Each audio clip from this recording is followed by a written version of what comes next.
Hello and welcome to the channel. My name is Kubeir and today we are talking about the budget 2022. Well, why is the budget so important? We don't really talk about the finances as such, right? But today's budget, just like what happened last year as well, there have been few indications which directly affect us, which directly will impact Canadian immigration processes and things that we talk about all the time. And because this is what we do on this channel, we talk about everything to do with Canadian immigration processes, things you should do, things you shouldn't do. So Canadian immigration budget, or rather the total federal budget for the Canadian economy, is somewhat now a bit important.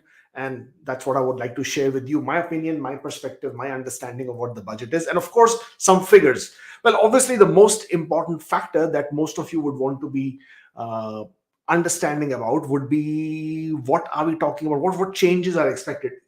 So the budget, while the budget has proposed lots of infusion of funds and money over different for different aspects of the immigration and the processes, it does indicate some changes as well, and that is what we're going to talk about today. But starting with, and I'm going to keep the best for the last because that's where the majority of the chunk of a discussion would be. But I would just like to sort of give you very quickly some brief salient points about this budget so you understand where Canada is looking to spend the money on. Now, before I get into that, a lot of you also always keep thinking that IRCC is making money out of the application fees and that Canada makes money out of the application fee. Actually, Canada does not make money out of the application fee, in the sense like it's not a profit. It's not a profit-making activity. They actually spend more on it than they actually than they receive in terms of the application fees. That's the first thing. And secondly, IRCC by itself, though it collects the application fee, they don't really get it in their hands. I mean, it's not IRCC's money to receive and spend. It actually goes to the central fund of Canada, and the Governor General of Canada basically receives all the funds, and then it is allocated on a federal level. And just like all federal departments, IRCC will also have a certain budget that has been allocated to it for it to manage its expenses and funding. So that's basically how the funds are managed as far as IRCC is concerned. So budget in somehow gives us an indication where a lot of money will be put in, where it will be spent. So let's very quickly go through it, and so that you understand what we are talking about in general as far as the budget of 2022 is concerned. Well, today in the evening, 4 p.m. Eastern Standard Time, Minister Freeland, she announced the budget today. And one of the most important factors that was spoken about, I mean, in addition to several other things which are more important to the Canadian people at this point of time, was the immigration levels plan and the support. Well, as we all know that Canada has committed to inviting 400,000 people, or rather on an average 400,000 people going, rather was this year, 2021, 2022, 2023, 2024, and obviously moving forward. And over the next year, Canada would look to bring in about 1.2 million people. So obviously that would need money, lots of money. And at this point of time, from the figures that have been indicated, Canada will commit $2.1 billion over the last, or not over the last, but over the next 5 years. And out of this 3.1, sorry, got that wrong. Out of this, 317.6 million will be ongoing towards the new funding that has been added to meet the immigration levels plan. So that's a lot of money going in there. Okay. Then out of that, so after that, the next thing would be the temporary foreign worker program. Now, for people who do not know this, it's an actual program that Canada runs in aspect of the temporary foreign workers that come to Canada. So mind you, the whole ESDC, which is Economic Social Development of Canada, the fact of LMIAs and the fact of seasonal workers that come to Canada, the fact of Canada having treaties and agreements with different countries and how they manage the foreign workers to come into Canada, all of this are managed under the temporary foreign worker program. Also, the global skills strategy, the GTS or the global talent stream, are also managed under the temporary foreign worker program. So the government is looking to invest roughly 29.3 million over the next 3 years, and they want to create a trusted employer model. That's what they want to do. So basically, trusted employer model would be where an employer has been able to gain the trust of the government by providing good living conditions if they are into an occupation where they hire temporary foreign workers, for example, agriculture, for example, fishery workers. And they also want to sort of cut away the red tape. So these trusted employers would be somebody who pay the wages on time. They have the highest standards of working and living conditions, and they offer good protection to the workers. And once these employers are able to sort of gain that trust, they would have less paperwork, and they would also get their work permits processed faster. So this whole program of trusted employer model is being developed. 29.3 million has been allocated to this. From there on, then there is the thing about increasing processing capacity for visitors, students, and workers. Now, when this happens, then basically what they're talking about is, I have these figures here with me. For temporary resident TRVs, temporary resident visitors, where you have the international students, the foreign workers, as well as the visitors, they are looking to invest $385.7 million over the next 5 years, of which 56.5 will be spent ongoing to facilitate the efficient and timely processing of visitors, students, and workers. Not only that, because we all know that the client servicing has not been up to the mark, right? So when you send web forms or you're calling IRCC, that obviously leaves a lot to expect and to desire. So not only that, they also have marked out 187 million, a lot of money there, over the next 5 years to improve the capacity to respond to a growing volume of inquiries and interest. And basically, they also want to invest in the new technology and tools to improve the way they offer the client services. So a lot of money being spent in the idea is right.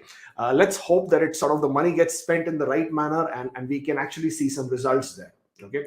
So that's also the better client servicing tools and capacity. That's what I said. $187 million being spent over there, of which 37.2 will basically be spent in the short term in the ongoing manner. After that, there is a huge, big budget allocation towards the refugees, the asylum claims, especially for the people from Afghan and Ukraine.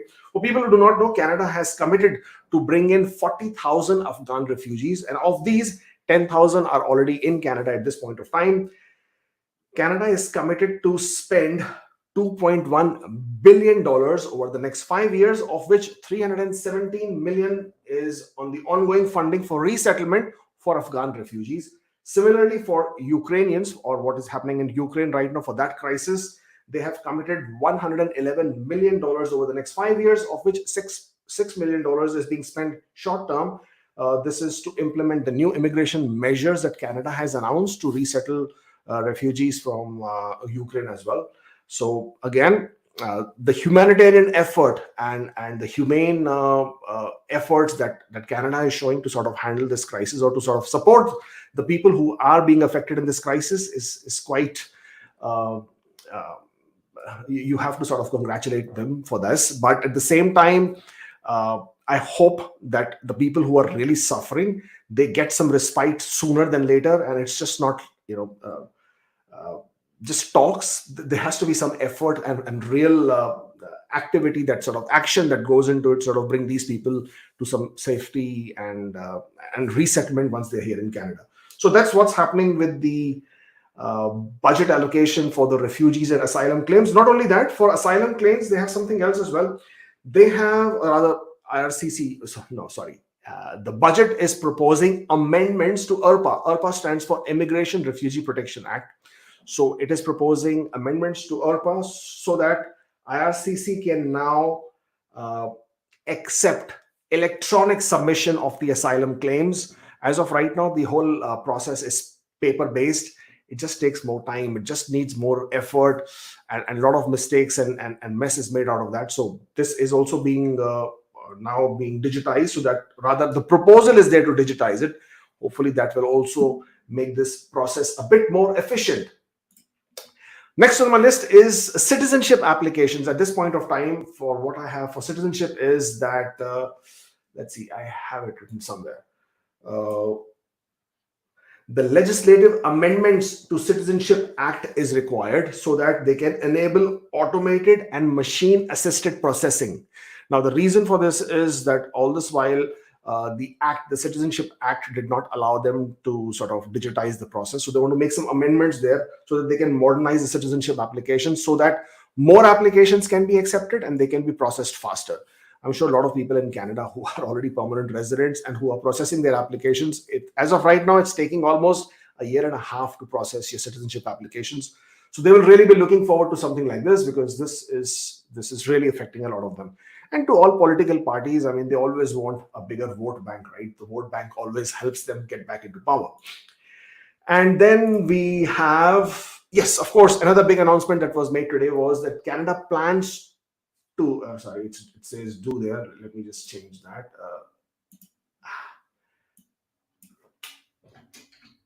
Yeah, got it now. Canada we still got that. Canada plans to double its, should be, hopefully this time we get this right. Yes, perfect. Canada plans to double the amount of homes they will build over the next 10 years. So the number of homes that they build now, they want to double the numbers, so that the idea is to provide easy living conditions or easy living accommodations to people who are coming to Canada, because obviously with the numbers of people who are now going to be immigrating to Canada, and not only the new immigrants, but also the international students, the workers, and how Canada continues to bring in more and more people, the housing market is taking a lot of pressure. It is already under a lot of pressure. It's not easy to find a decent accommodation, in terms of to buy a decent accommodation. The prices are through the roof.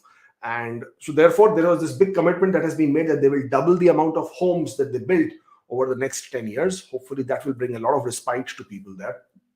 And finally, the express entry and the indicated changes over there. Now, this one is a big one, right? So we need to talk about this in a bit more detail. Now, first of all, let me see if I can find you where it says, so we have that. All right. So this is the official budget. If you're interested, I'm going to post the link after the video, so you can all read through it if you wish to. And as we will go into it, immigration for an economy, section 4.2 is what you will be looking at. And this is where it talks about most of the things that I've just spoken to you about, in terms of different amount of money that is being spent for different aspects of plans that Canada has. But the biggest one, and this is the one that is of interest to most of us today. Okay, and let me just get this away, or bring this up and then put this up here. Right. As announced in Budget 2021, okay, let's make this bigger. The government also intends to amend the Immigration and Refugee Protection Act to improve Canada's ability to select applicants that match its changing and diverse economic and labor force needs. These people will be from among the growing pool of candidates seeking to become permanent residents through express entry system. Now, this particular indication was also given in the budget last year when Marco Mendicino was the immigration minister. Nothing much happened because if you now are already aware that NOC 2021, the new NOC database was still being developed. It had not been launched yet. Now, as we all know, NOC 2021 has already been launched. It has not been adopted yet by most government departments. It's still not come into effect yet as of right now. For people who do not know, NOC 2021 has a different format of describing your NOCs. So right now your NOC is 4-digit number, okay, whereby it identifies your skill type 0, A or B, if you know how to look at that. the new one will have, instead of 0 A or B, it will have 0, 1, 2, 3, 4, 5. So that's a tier system that they're adopting, whereby they will take into account the education and the work experience in identifying the skill type of a knock. Very, very important, because it will also redefine certain knock which are currently knock B will then go into category or tier 3. Now, what will happen and what will be adopted in terms of the express entry and Canadian immigration systems, we do not know at this point of time. That has not been announced. So this is what is being spoken about, that there are expectations of the changes that will come in Urpa. Now, how does this happen is that Canada is basically proposing to amend the Urpa to provide the minister to use the ministerial instructions to help select the candidates as per Canada's needs. Now, what this basically means is, I'm not sure how many of you are aware, but almost a decade back, when Canada had this 67-point system before the express entry, what would happen is that Canada had a list of occupations that were considered to be in demand. And if you were one of those people who had that work experience, and if you could qualify under the 67 points, most of us, we already know that 67 points is still valid. I mean, as a federal skilled worker, you still need to be eligible with 67 points. But earlier, if you were eligible with the 67 points and if your occupation was listed in demand, you could simply straight away submit a PR application, right? It was as simple as that. Yeah, the processing time was 2-3 years or 4 years. I mean, but it's the same thing right now, right? I mean, it's still taking 2 years, 2.5 years. Nothing express about the express entry right now. But as you've all come to know, express entry does not differentiate between the knock codes at this point of time. If your score is high enough, you get selected. But moving forward, and that is what is being indicated over here, Canada is looking to go back to choosing profiles of people who are already in express entry pool, but they will be choosing certain occupations based on their needs, based on their labor market requirements, and that is how they will proceed further. Now, there are two ways to look at this. I mean, a lot of you will lose out for sure, because some of the knock codes, some of the occupation codes will probably not be picked up as we move forward. But others, on the other hand, will benefit out of it, because what will happen is, when you will restrict the knock codes, when you will restrict the occupation codes, that basically means that pool of qualified people, or the pool of people from which they will draw out these numbers, will become smaller. When the pool becomes smaller, the scores will also probably come down, or scores will also drop. So it will be beneficial for some, it will be not so beneficial for a lot of you out there. But since the details have not been announced, since a lot of information has not been mentioned as to how they will play this out, we don't really know as to, I mean, should we be worried at this point of time or no? So, but one thing's for sure, this is happening. This is going to come. This is not very far away. The NOC 2021 has already been introduced, in the sense like it's already available. You can all go and check on the ESDC website. If you just, for example, let's take a look if I can find it for you here. Yeah.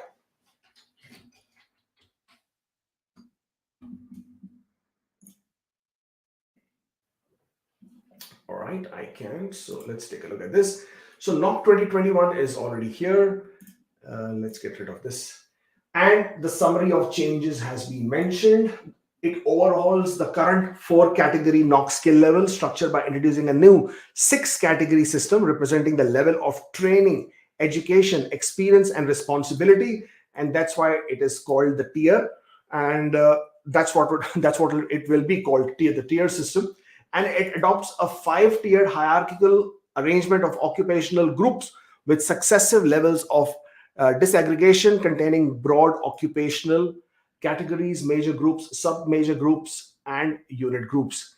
And it introduces a brand new 5-digit codification system instead of the current 4-digit that we have now. Obviously, if you want to figure out more, you will be able to identify your new NOC codes if you wish to. So it's not very difficult to find this information. It's already there. It's already available. As I said, in most cases, people will not be affected in terms of what will be their new NOC codes. It's probably going to be within the same skill categories.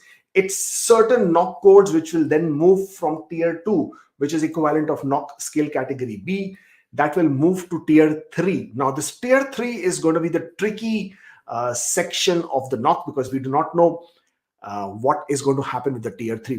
Will tier 3 still be eligible, or would tier 3 go into a category where it might not be eligible? We don't know. So before we all freak out, before we all go into the panic mode at this point of time, there's no point of doing that, because we yet to figure out and find out what's going to happen. But most of you who are now preparing for permanent residence a bit later on towards the end of the year, towards next year, should be aware that these changes will come into play. Now, what does that mean in the big scheme of things? Now, for this year, we already know that they will only be taking 55,000 people under the federal high skill. So FHS, they will be taking only 55,000 people, which basically they already have in their backlog queue.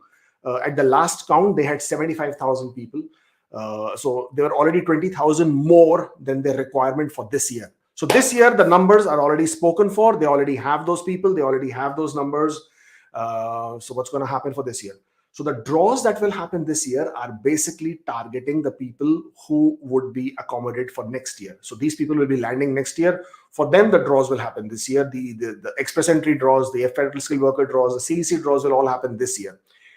However, towards the end of this year and moving forward next year, early next year is when I anticipate the changes will all come into effect. Probably end of this year, probably early next year. Again, all speculation. We do not really know when and how this is going to happen, how this is going to play out. We don't know. So as I said, you shouldn't panic at this point of time, but being aware is extremely important. Panicking doesn't make any sense, because it's going to happen, whatever is going to happen. But being aware will only help you plan better if it makes any changes for you. So you will be aware that, is it still worth spending your time, effort, money behind this or not? But this is something which you should know about. And this is what's going to happen. So this was Canada's budget, or rather the proposed budget. And the biggest change being that they are now proposing that Canada should go back to inviting people, or rather giving Sean Fraser, or the immigration minister, if you want to call it, giving him the authority, or the proposal is to give him that extra authority, so that using the ministerial instructions, he will then be able to identify which knock codes should be picked, while also identifying the CRS score from the express entry pool. So this is what's going to happen, and hopefully that's how we will look forward to things. And all right, yeah, that's basically it. So I mean, that's what I wanted to talk to you about. That's what I wanted to sort of discuss about the budget for today. And hopefully a lot of this money will be spent in a manner which will benefit all of us, so that we can see faster processing, we will see better client services, we will be able to see more arrangements being made, so that people can have more efficient, or rather people can see a better efficient system, which will make their lives a bit easier. So not the same way of things, the way they are happening. Okay, let's take some questions before we phase out, so that we know what's going on. Okay. Anurag Tripathi says he's clearly not live. It is night time in Eastern Standard, and I can see sunlight in the video. I'm not sure which sunlight are you referring to. If you're referring to this light, that is the key light, because if I switch this off, it's going to get too dark and you won't be able to see my face. So that's how it is. Which immigration stream will it affect, FSW or CEC or both? Well, the indication is that it is going to affect express entry. And if it will affect express entry, then it is going to affect probably CEC and FSW both. However, because the mandate letter, the immigration minister's mandate letter already has included the fact that they would, or rather the immigration minister should expand the pathways to give more, or rather to create more pathways for the international students and workers. So yeah, they probably will create some more pathways there. And but this is the thing, if you are in Canada, there is always going to be some option that you will be able to make use of. For example, if you are already in Canada, whether you're and you are obviously Canadian experience class, then you can have options with certain PNPs. The only way to do that would be to be smart, to plan ahead, to know exactly what province is going to be the most beneficial for you, which can get you your permanent residence or which can create your pathway to permanent residence faster, as long as you are aware. For example, Atlantic provinces, I think they're my favorite, to be very honest, because they give you so many options. Not only do they individually give you an option as under the PNP programs, but they also give you options under the AIP, Atlantic Immigration not pilot, but Atlantic Immigration Program. So, but the whole aspect would again be job offer. But then if you are in Canada, you are already working, getting a job offer is not going to be that difficult for you, and because it won't need any LMIA. So you obviously would be working with an employer, you have a good relationship, they're willing to support your application, and there you have plenty of things happening for you. So if you're in Canada, there will always be something that will work for you, and that's probably the way to look at it. As PR processing fee revised from May, is that indicating draws starting in May? No. There is absolutely no connection with the processing fee and the draws at all. The 2 years back, when the processing fee was increased, it was already announced that every 2 years, keeping in mind the inflation, the fee will be increased after every 2 years. Absolutely nothing to do with the draws or the expectation of the draws. No connection there at all. Absolutely no connection. If expired LMIA has impact on application processing, or if it's already submitted, will IRCC ask for new LMIA? Well, the requirement is that when you are submitting your application, whether it's for work permit or for PR, and depending on what the LMIA category is, then your LMIA should be valid on that particular date. Once it expires, it doesn't really matter because you've already submitted your application. Is everything getting AI in Canada? Well, that is how everybody is planning to move forward with. The better the artificial intelligence, or more smarter the artificial intelligence, the expectation is that life should get easier. But as of right now, with the way processing is happening and the way artificial intelligence is being used, with a lot of biased factors being involved, it's definitely not to the benefit of a lot of people who are submitting their study permit applications and visit visa applications. But hopefully in future, as and how the system gets smarter, we can hope to expect better results, and that's what we're looking forward to. What is the definition of backlogs? Those who got AOR or AR? I do not know what AR means, and who got AOR. So backlogs basically is only for people whose applications are already in process. Otherwise, they are not in backlog, right? I mean, if your application is not even in the process, then what is the backlog for? So only for people whose application is in the process, those would be considered as a backlog.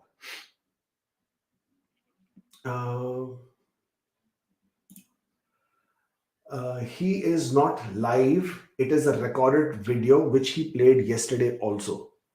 I am not sure what we are referring to, but hey, I'm live. I'm not sure what else I can do to sort of show. But yeah, I'm not sure what you're referring to. If my profession needs licensing when I get there, such as clinical psychologist, should I apply and then go there and get the training done, or I need it done prior? So I'm not sure what do you mean by prior. The idea would be, if you are coming to Canada and if you want to practice in the system in which you want to practice in the occupation that you want to, and if it is a regulated occupation, then you will most definitely need licensing for it. The best thing would be to contact the regulatory body to see if you can take any steps from wherever you are, from outside Canada. And if you can complete a significant portion of those steps before even coming to Canada, then you will only save on time. So once you come to Canada, you can finish your examinations, if that is what is required, or the portion that for which you are needed to be in Canada. Apart from that, you definitely need the license for sure. I simply don't understand, why are they so determined to ruin a perfect system? Why keeping FSW separately if they turn it into a PNP program? Well, there are different ways of looking at the same thing. People, I'm trying to see a nice way of saying this. At the end of the day, it's Canada's prerogative. It is their prerogative, because they will always want to choose people based on their requirement. It's not the other way around. it's not your privilege. It's not your right. It's not your prerogative. You cannot choose. Canada has to choose. Canada is the one who's inviting people. So they want to choose who they want to bring in so that their needs, their requirements are taken care of. So as far as PNP programs are concerned, the requirement is that you will intend to reside in that province. So if that province does not need IT people, there is no point of them inviting IT people because they do not have any IT industry. For example, there are some provinces that do not have any IT industry at all. So for them to invite people with the IT background doesn't make any sense. Similarly, there are some provinces where there is a big requirement for industrial workers, right?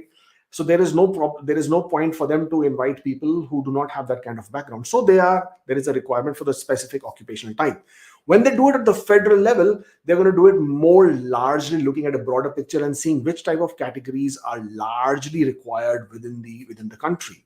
And that's where they'll go about it. I mean, wouldn't you say that would be the better way to do it if you were the one in charge? So at the end of the day, it's their requirement, and they will obviously adapt and adopt the program the way they think is best so that they can serve the country's needs and country's requirements.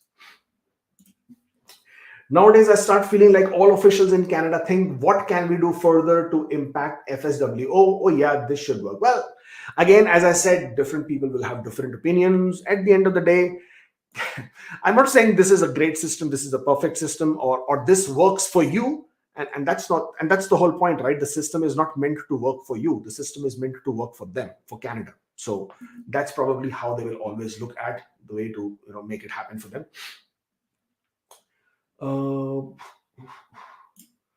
Can you share the regulatory body for information technology? Well, try Google and try to see what works for you, in the sense like for which province that would be, and then that would help you out.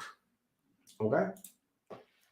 When should one get PCC, after ITA or on submitting EE profile under CEC? Well, police clearances are subject to validity period. So if you are applying for a police clearance from outside that country, because it's not your country of your country of residence, then you can apply for that police clearance, because sometimes it takes time. And that police clearance will remain valid until you return back to that country. So that way you can use that PCC. You can apply for that PCC in advance. You don't have to wait till the last minute. Okay. Does OTL insurance license for Ontario government provide 50 additional points? No, it does not provide 50 additional points. I think you're asking about SCOQ, Certificate of Qualification. No, that is not considered as that. Certificate of Qualification is only applicable for FSTC, Federal Skilled Trade category, and not for Federal Skilled Workers. Will work permit be faster because the summers are coming? I'm not sure what summers have to do with the work permit processing, but the expectation is, now that the visa offices are back and they're all up and running, that the processing will go back to, rather they would try and process the applications faster. We are already seeing a lot of movement now, and considering a lot of money has been infused, more and more people have been hired by IRCC. I think there were 500 that they listed last time. So with that expectation, with those additional number of people being hired, we would expect that they would start processing the applications faster, including the work permits and the visit visas and the study visas. Okay. Some similar kind of questions, nothing much there. All right. So that's pretty much it. That's what I wanted to talk to you about. That was the main subject for today's discussion, Budget 2022. I've given you a bit of an insight as to what that would entail. If you joined in late, then I suggest you watch the video from the beginning so you can get a bit better understanding of what the whole discussion was about. Don't forget to subscribe to the channel. We would like to see those numbers going up. It's always nice to see that. And if you wish to make an appointment with me one-on-one, then please use this link. We will be happy to discuss your application. If you haven't still, or rather, if you're still not following us on Instagram, then that is the link. Thank you once again. Thank you for joining in, and I shall see you next time. Rather, don't forget to join us for our Saturday morning live, 10:30 a.m. Eastern Standard Time, and then we can talk more about different things that have been happening, including the changes that are happening with the LMIAs and the work permit programs. See you later.